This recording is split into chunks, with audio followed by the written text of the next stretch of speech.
যে মানুষটা ১৯৭১ সালের ১৬ই অগস্ট বিয়ে করতে পারে সে মানুষটা কিভাবে মুক্তিযোদ্ধা হয়, কিভাবে সে মেজর ডালিম হয়, সে প্রশ্নটা আপনাদের কাছে আমি ছুড়ে দিলাম। বন্ধুরা, আজকে কথা বলছি মেজর ডালিম, যাকে মেজর বলতেও আমার ঘৃণা হয়, যে কিনা মোস্ট ওয়ান্টেড ক্রিমিনাল ডালিম।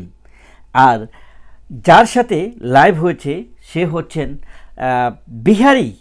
একজন বিহারি ইলিয়াস হোসেন এবং মেজর ডালিমের যে সাক্ষাৎকারটি, লাইভ সেশনটি, সেই প্রসঙ্গটাতে যখন আমি দেখলাম বাংলাদেশের অনেক মানুষ বলতে গেলে কারা, আপনাদেরকে বুঝতে হবে যে কারা আসলে এই লাইভ সেশনটিকে বেশি দেখছে।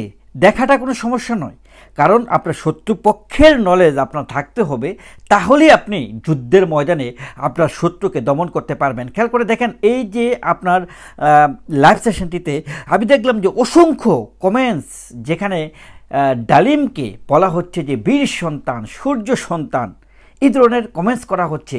ইলিয়াস হোসেনকে সূর্য সন্তান বলছে। আজকে একটি বিষয় খেয়াল করে দেখুন, সে নিজেকে কীভাবে মুক্তিযোদ্ধা দাবি করে, যেখানে সে এই অগাস্ট মাসে ১৯৭১ সালে বিয়ে করে। এবং আপনারা খেয়াল করে দেখবেন যে আজকে একটি লাইভ সেশন হচ্ছে মুফাসিল ইসলাম এবং নিজুম মজুমদারের। সেখানে মুফাসিল ভাই কিন্তু ক্লিয়ারলি বলেছেন যে তার সেকেন্ড কাজিন হচ্ছে ডালিম, এবং ডালিমের পরিবারই তাকে আসলে ছুঁড়ে ফেলেছিল। তার মামা, তার কাজিনরা, ইভেন তার বাবা তাকে ছুঁড়ে ফেলেছিল। কারণটা কি, মানে তার পরিবার তাকে ছুঁড়ে ফেলেছিল। কারণটা হচ্ছে যে এই যে তার ১৯৭৫ সালে যে ঘটনাটা ঘটিয়েছে, সেটার জন্য তাকে সকলে ঘৃণা করেছে, তার পরিবার। এবং খেয়াল করে দেখুন, এই সেশনটি যখন শুরু হলো, এই বিহারি ইলিয়াস হোসেন বলছে ২০২৪-এর স্বাধীনতার নায়ক হচ্ছে সমন্বয়কারীরা, ছাত্ররা। আর অন্যদিকে ১৯৭৫ সালে যে আমাদের যে স্বাধীনতার যে আপনার যে বীর সন্তান, সেই বলে তিনি ডালিমকে আপনার সংবর্ধনা জানালেন। মানে মোট কথা হচ্ছে ১৯৭৫ সালে এই যে বঙ্গবন্ধু সব তার পরিবারকে হত্যা করা হচ্ছে, সেটা নাকি বাংলাদেশের স্বাধীনতা, এবং সেই স্বাধীনতার জন্য তিনি স্যালুট জানাচ্ছেন কাকে, এই ডালিমকে। বন্ধুরা, এই ডালিমের কাজটা কি, আসলে বর্তমানে তাদের অবস্থান থেকে, এই যে ইলিয়াস হোসেন এবং ডালিম, তাদের কাজটা কি? কাজটা হচ্ছে একদম খুবই সিম্পল। জামায়াতে ইসলামীর নীতি হলো শত্রু তাদের বন্ধু। মানে আওয়ামী লীগ, বিএনপির যে শত্রু, সে শত্রুটা হচ্ছে তাদের বন্ধু। আর যে কারণে শেখ মুজিব জামায়াত ইসলামের সবচেয়ে বড় শত্রু, মেজর ডালিম শেখ মুজিবের খুনি, তাই মেজর ডালিম জামায়াত ইসলামের বন্ধু। Is it clear? আমার মনে হয় যে এই ব্যাপারটা একদম ক্রিস্টাল ক্লিয়ার। বর্তমানে তারা যেটা করার চেষ্টা করছে, এই যে আপনার ইলিয়াস হোসেন, তারা হচ্ছে আপনার জামায়াত ইসলামের agent, paid agent. They are completely paid agent of Jamaat Islam. Okay, তারা কি করছে খেয়াল করে দেখেন, তিনি বলছেন জিয়াউর রহমানকে নিয়ে অনেক নেগেটিভ কমেন্টস করছেন এই মেজর ডালিম। ঠিক আছে, বিএনপিকে নিয়ে অনেক নেগেটিভ কমেন্টস করেছেন।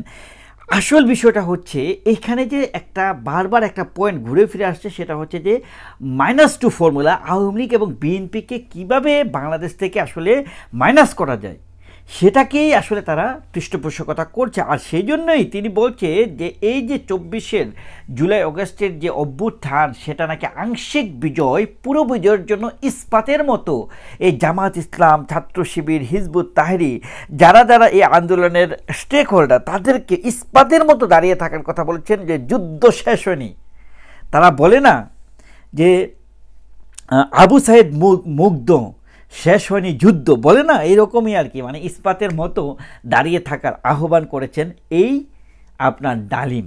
তাদের একটাই এজেন্ডা যে ১৯৭১ মুক্তিযুদ্ধ, বঙ্গবন্ধু, এগুলোকে কিভাবে বাংলাদেশের মানুষের ব্রেনের মধ্যে নেগেটিভলি বীজ বপন করা যায়, এটা বীজ বপন করে, মুক্তিযুদ্ধকে বীজ বপন করে তারা কি করতে চায়, তারা জামায়াত ইসলামকে এবং পূর্ব পাকিস্তানকে, মানে পাকিস্তানের থেকে যে ক্ষয়ে যাওয়া পূর্ব পাকিস্তান, সেটাকে পশ্চিম পাকিস্তান, পূর্ব পাকিস্তানের রূপরেখায় বলয়ে আনতে চাচ্ছে। এবং আরেকটি এজেন্ডা হচ্ছে ভারত বিরোধী।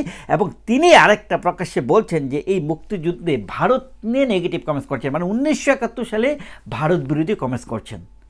যদি ১৯৭১ সালের শুরুতেই যদি আপনি ভারত বিরুদ্ধে কমেন্টস করেন, তাহলে আপনি যুদ্ধটা কার বিরুদ্ধে করেছেন? আপনি কি ভারতের বিরুদ্ধে যুদ্ধ করেছেন নাকি বাংলাদেশের বিরুদ্ধে যুদ্ধ করেছেন? এই প্রশ্নটা জাতি কেন তাকে করে না? আজকে আমাদের সমস্যা হচ্ছে আমরা কোনো কিছু পড়তে চাই না। ইলিয়াস হোসেন যা বলে সেটাই হয়ে যায়, মনে করেন যে সবচেয়ে প্রায়োরিটির জায়গা। ইলিয়াস হোসেন যা বলেছে সেটাই হয়ে যায় তাদের রক্ষা কবচ। এই জামাতি এজেন্ট, আমি বলবো এই মেজর ডালিম রূপী কুখ্যাত যে সন্ত্রাসী, এই সন্ত্রাসীরা যে বেঁচে আছে, তার যে একটি লাইভ সেশন হয়েছে, তার যে জীবন যে এখনও এক্সিস্ট করছে, সেজন্য আমাদের উচিত আমি এটাকে অ্যাপ্রিসিয়েট করছি এই জন্য যে অ্যাটলিস্ট আমরা বুঝতে পারলাম সে বেঁচে আছে, তাকে কীভাবে আইনানুগভাবে বাংলাদেশে আমরা ফিরিয়ে আনতে পারি সেটার জন্য আমাদের চেষ্টা করতে হবে।